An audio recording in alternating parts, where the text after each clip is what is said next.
As negociacións entre o Concello de Cambados e Portos de Galicia polo uso do Salón Peña están totalmente rotas. O goberno local quere firmar un novo convenio e rexeita unha nova autorización provisional.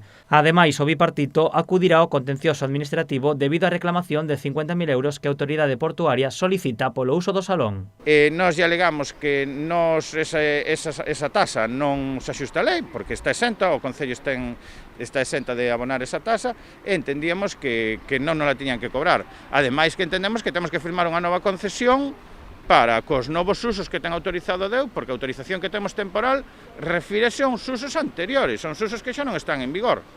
E polo tanto renunciamos a esa autorización, digamos, temporal para firmar unha nova concesión.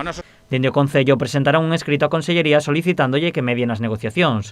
O goberno local quere firmar un convenio con Portos no que se estableza claramente os usos e os custos do salón. A nosa vontade é chegar a un acordo con Portos. A nosa vontade é poder seguir disfrutar o Salón de Peña, pero cun acordo claro. Un acordo claro onde especifique os usos que podemos facer, exactos, que podemos facer, o que nos van cobrar se nós facemos unha actividade na que hai que cobrar entrada, como por exemplo o túnel do Viño, que se cobra entrada e que organiza outra consellería, a Consellería de Medio Rural, en caso de que se faga, pois repercutilo na persoa que faga o evento, e valorar as posibilidades do uso que lle podemos dar ao salón, porque o necesitamos. Dende o Concello tamén advirten que non permitirán que o Salón Peña pase a mans privadas. Eu entendo que Portos, por moito que quera facer eso privado, non vai a conseguir, porque o pobo se lle vai botar en riba. Eu non vexo empeño en supermercado ou un almacén de camións, así de claro, porque foron cartos que se investiron do pobo, é algo que disfruta o pobo, que preciso o pobo.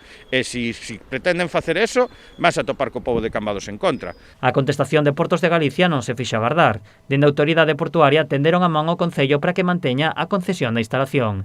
Lembran ao Concello que o canon económico pode estar subvencionado ao 100%, sempre cando se xustifique que o uso do salón estará destinado a actividades de carácter público e que non xeren beneficio económico.